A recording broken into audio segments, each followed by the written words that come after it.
Hi! ഇന്ന് വീക്കെൻഡും Valentine's day ഒരുമിച്ചായതുകൊണ്ട് തന്നെ ഞാൻ എൻ്റെ ഹസ്ബൻഡിന് ചെറിയൊരു വാലന്റൈൻസ് ഡേ ഗിഫ്റ്റും ഒക്കെ വാങ്ങിയിട്ടാണ് പോകുന്നത് കേട്ടോ. ഞങ്ങളുടെ കല്യാണം കഴിഞ്ഞിട്ടുള്ള ഫസ്റ്റ് വാലന്റൈൻസ് ഡേ ആയതുകൊണ്ട് കുറച്ച് സ്പെഷ്യൽ ആയിക്കോട്ടെ. അത് ഞാൻ ഗിഫ്റ്റായിട്ട് വാങ്ങിയിട്ട് മാക്സിന്ന് ഒരു ടീഷർട്ടായിരുന്നു കേട്ടോ. ബ്ലാക്ക് കളറിലെ ടീഷർട്ട്. അത് ബാഗ് ഞാൻ ബാക്കിലത്തെ സീറ്റ് വെച്ചപ്പം അവനറിയാതെ തന്നെ ബാഗിൽ നിന്ന് ഗിഫ്റ്റ് തുറന്ന് ബാക്കിലത്തെ സീറ്റ് വെച്ചിട്ട് ഫ്രണ്ടിൽ ഇരുന്ന് കഴിഞ്ഞപ്പോൾ ഞാൻ എടുത്തു കൊടുക്കുകയായിരുന്നു ചെയ്തത്.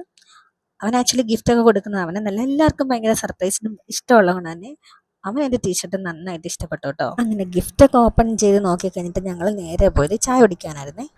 ചായ കുടിക്കാൻ വേണ്ടി ഞങ്ങൾ നേരെ പോയത് കറുവച്ചാല് പോകുന്ന വഴിക്കുള്ള ഒരു ചായക്കടയിലാണ്. സാധാരണ ഞങ്ങൾ ട്രിവാൻഡ്രത്ത് നിന്ന് ഇരുമ്പേവടക്കിലിട്ടാണ് ചായ കുടിക്കാറ്. അങ്ങനെ ചായ കുടിച്ചിട്ടുണ്ട് ഞങ്ങൾ നേരെ സ്മാർട്ട് ബസാറിൽ പോയി വീട്ടിലോട്ട് വേണ്ട കുറച്ച് സാധനങ്ങളൊക്കെ വാങ്ങി. പിന്നെ വീക്കെൻഡ് ആയതുകൊണ്ട് തന്നെ എന്തെങ്കിലും നോൺ വെജ് വാങ്ങാമെന്ന് കരുതി ഞങ്ങൾ അവിടെ കടയിൽ കയറി ചിക്കനും വാങ്ങി നേരെ വീട്ടിലെത്തി. വീട്ടിൽ ചെന്ന് ഫസ്റ്റ് ഞങ്ങൾ ചെയ്തത് ചിക്കൻ കറി വെക്കലായിരുന്നു കേട്ടോ. അങ്ങനെ കറിയൊക്കെ വെച്ച് കഴിഞ്ഞിട്ടാണ് ഞങ്ങൾ കുളിച്ചത്. അങ്ങനെ കുളിയൊക്കെ കഴിഞ്ഞ് പുതിയ ഡ്രസ്സൊക്കെ ഒന്ന് ഇട്ട് നോക്കി. അങ്ങനെ ഫുഡൊക്കെ കഴിഞ്ഞ് കഴിഞ്ഞിട്ട് ഞങ്ങൾ കുറച്ച് നേരം പുറത്തുനിന്ന് വർത്താനമൊക്കെ പറഞ്ഞിട്ടാണ് ഞങ്ങളുടെ ഈ ദിവസം അങ്ങനെ എൻഡ് ചെയ്തത്.